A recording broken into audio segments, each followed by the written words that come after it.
Hi, fourth graders. Happy Friday, and we are going to read chapter 6 of Beyond the Bright Blue Sea.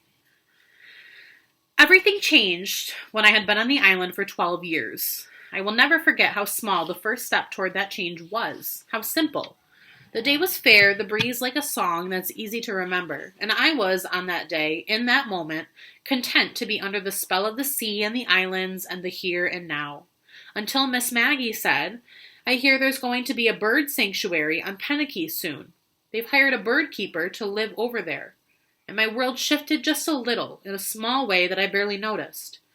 I was helping her weed her vegetable garden, something we did so often I'd begun to think that the weeds were wizards.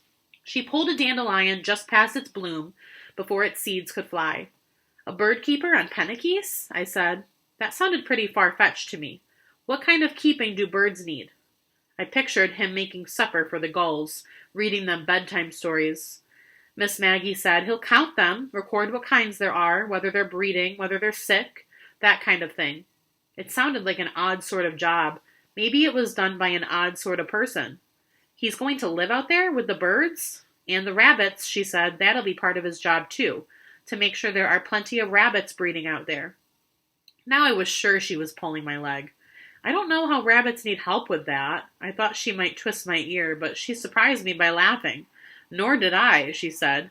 And he's not afraid of getting leprosy? Miss Maggie rolled her eyes. Oh, I'm sure he is. They had to go all the way to Maine before they could find someone willing to take the job. But they sanitized the hospital and spent years, for pity's sake. Not so long before we'd watched from the top of a drumlin as they burned a row of tumble-down sheds. Places not worth sanitizing. Places that are easier to burn instead. The flames in the distance, still burning into the night, had made it seem as if the sea itself had caught fire. I didn't understand how Pennickies could suddenly become a bird sanctuary. If it was such a thing, I could not see how it had ever been anything else. Giving it a new name didn't change much. I wondered what it would be on another day. Who would need next refuge there, and why? Which gave me something to think about while I helped Miss Maggie pull the rest of the dandelions before they went to seed. The world shifted again a few weeks later.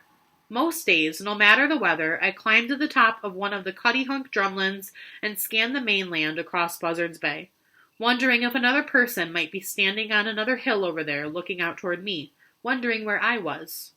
The wind, like the sea, was an always kind of thing, but on the hilltops it was even stronger than before, and I felt like a mast as I braced myself up there, my hair like a pennant. I carried with me a small spyglass I found in the sand. It had a little frog inside, and there were barnacle prints glued onto the glass, but I could still see more with it than without. Most of the time I climbed in daylight and could see in the distance, so in Pig Reef, where so many ships had foundered, the whirlpools that spun where the currents from east and west met, sometimes the spouts of whales.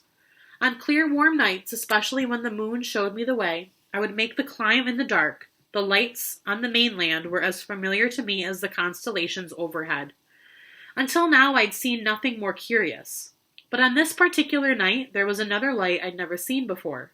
It was a small yellow light that flickered out in Buzzards Bay, not too terribly far from Cuttyhunk. I could see it better through the glass, but not well enough to know what or where it was exactly. I decided that it could not be a ship's lantern. I'd seen those before. This was bigger and not as steady. There was no wood on Tiny Gull Island, save for a little driftwood, and no people either.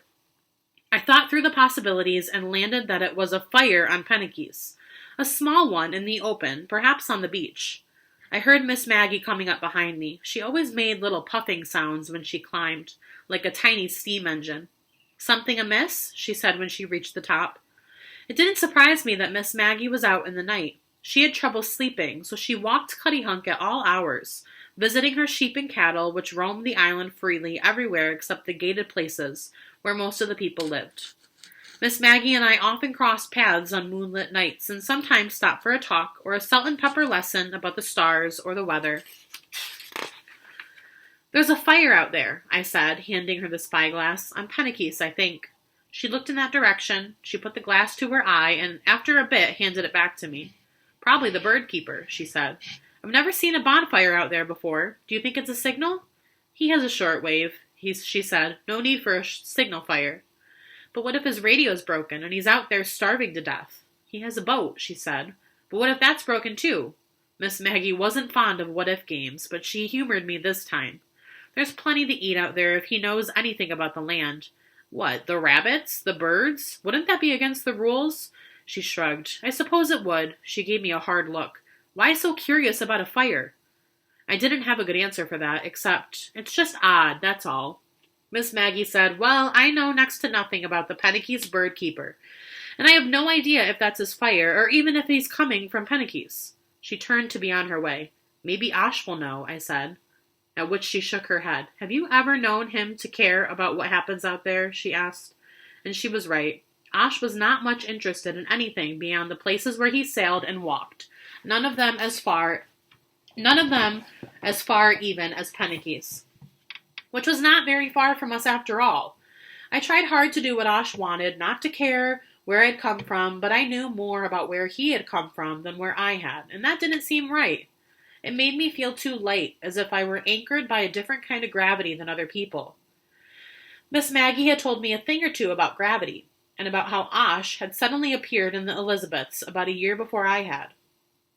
I saw his sail as he tacked up the coast, she said, the day Osh arrived on our island. Maybe from Newport, or maybe farther south, and I wondered about it because it was the only blue sail I'd ever seen. We were putting out seedlings in our kitchen garden, and I nearly planted 2 tomatoes in the same hole together, as she told me the story. I walked down to the bass stands and watched as he crossed the bay and sailed straight up to your island without a lick of dithering. Just there he was, pulling his skiff up on the beach, below where your cottage is now, and then he threw his things above the rack line, he didn't have much, and looked around at all the rocks and the bits of good land there, pulled the mast and sail off the skiff, flipped the hull upside down, and picked up a big rock and bashed a great big hole in the boat. She lowered a seedling into the hole and gently pressed the earth firm around its slender stem. I didn't know what to think when he did that, or when I saw him breaking the hull up for firewood when there's driftwood for that. She stopped and sat back on her haunches. First time I'd ever seen a captain wreck his own boat, she said. I could picture him doing it. And I wanted to go home right then. And I wanted to go home right then. Why did he do that? I asked. Miss Maggie shook her head. I didn't know then, and I'm still not sure now. But an island is one thing when a man has a boat, quite another when he doesn't. I tucked that into my pocket to think about it later. He has a boat now. Yes, he has a boat now. She took my chin and leaned down to look into my face, so close that I could see the green in her brown eyes, as if they were little round gardens. And he has you, too. Okay. So for chapter 6, I want to know, why do you think that Osh would ruin his boat? He got to the island and he smashed his boat into pieces so that it wouldn't work anymore, and he used it for firewood. So why do you think that Osh ruined his boat when he arrived on the island? I hope you guys have a great weekend, and we'll see you Monday. Bye, Adams.